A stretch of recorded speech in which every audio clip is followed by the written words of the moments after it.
दुर्योधन और 5 सोने के तीर एक शिक्षाप्रद कहानी है। महाभारत का युद्ध धर्म और अधर्म का युद्ध था। कृष्ण पांडवों के पक्ष थे, परंतु उन्होंने युद्ध में शस्त्र नहीं उठाने का निर्णय लिया था। वहीं श्री कृष्ण की नारायणी सेना कौरवों की ओर से लड़ रही थी। युद्ध में कभी कौरवों का तो कभी पांडवों का पल्ला भारी लगता है। महाभारत के युद्ध में कुरुक्षेत्र की रणभूमि पर श्री कृष्ण ने प्रत्यक्ष रूप से शस्त्र नहीं उठाए, लेकिन अर्जुन का सारथी बनकर श्री कृष्ण युद्ध भूमि में अर्जुन का मार्गदर्शन करते रहे। द्रौपदी के भाई दुष्टधुम्न पांडवों के सेनापति थे। वहीं कौरवों की तरफ से गंगापुत्र भीष्म सेनापति थे। उनके नेतृत्व में युद्ध लड़ा जा रहा था। कौरव दल पूर्ण बल से युद्ध करने के बाद भी 5 पांडवों में से किसी का भी बाल भी बांका ना कर पा रहे थे। कौरवों के प्रधान सेनापति भीष्म 10 दिन तक पांडव सेना पर भारी पड़े थे। प्रतिदिन भीम हजारों सैनिकों को मार रहे थे, परंतु दुर्योधन भीष्म पिता पर कहीं ना कहीं संदेह कर रहा था। उसे लग रहा था कि पिता भीष्म जानबूझकर पांडवों का साथ देते हैं और उन्हें मारने नहीं चाहते हैं। यही सोचकर एक रात दुर्योधन भीष्म से सीधे बात करने के लिए उनके पास शिविर में पहुंचा। जब दुर्योधन भीष्म के शिविर में पहुंचा तो देखा भीष्म चिंताशील होकर शिविर में बैठे हुए। यूं आधी रात को दुर्योधन को अपने शिविर में प्रवेश करते देख भीष्म हैरान हुए। उन्होंने दुर्योधन शिविर से आने का कारण पूछा। दुर्योधन ने गुस्से में कहा, पितामह, आपके मोहपूर्ण अन्याय के कारण मैं आधी रात को आपके शिविर में आने के लिए विवश हुआ हूँ। आप अगर पूरी कर्तव्यनिष्ठा और मोह रहित होकर पांडवों के साथ युद्ध करते हैं तो शायद मुझे यहाँ आने की आवश्यकता नहीं पड़ती। युद्ध शुरू हुए 10 दिन बीत चुके हैं, लेकिन आप अभी तक पांडवों को पराजित नहीं कर पाए हैं।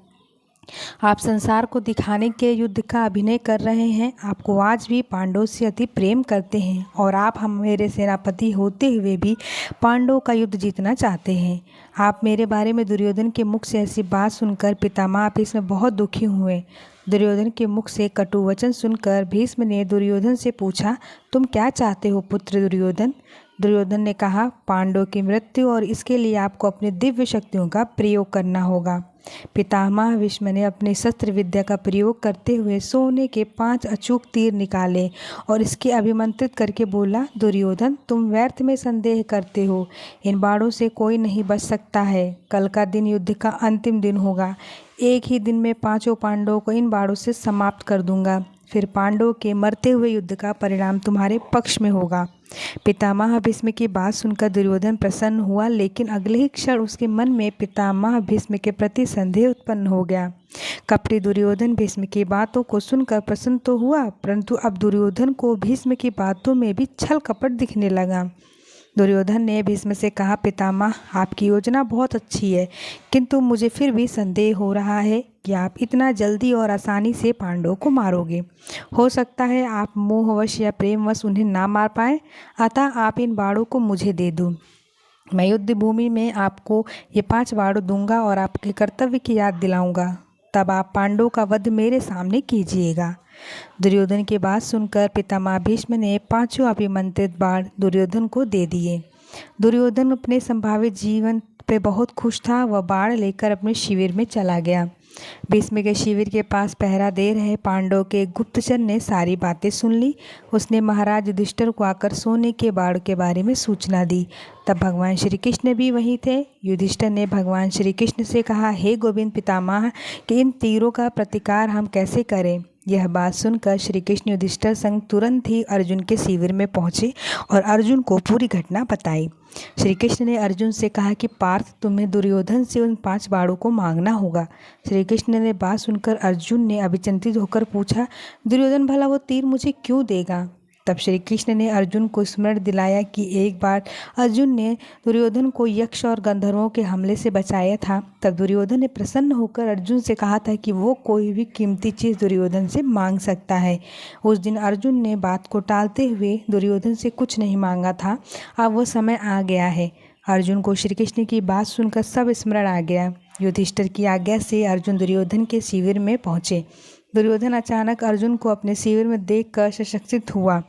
अपनी शंका को छुपाते हुए जोर जोर से हंसते हुए दुर्योधन ने अर्जुन से कहा, आओ अर्जुन आओ, क्षमा मांगने आए हो क्या? तुम्हारे प्रिय पितामह ने जो तुम्हारी सेना के साथ किया उससे भयभीत हो क्या?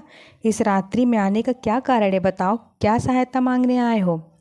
अर्जुन ने कहा, भ्राता दुर्योधन, प्राणिपात सही समझा अपने मैं आपसे याचना करने ही आया हूँ, परंतु मेरे मांगने से पहले ही आप उसे देने के लिए विवश हैं।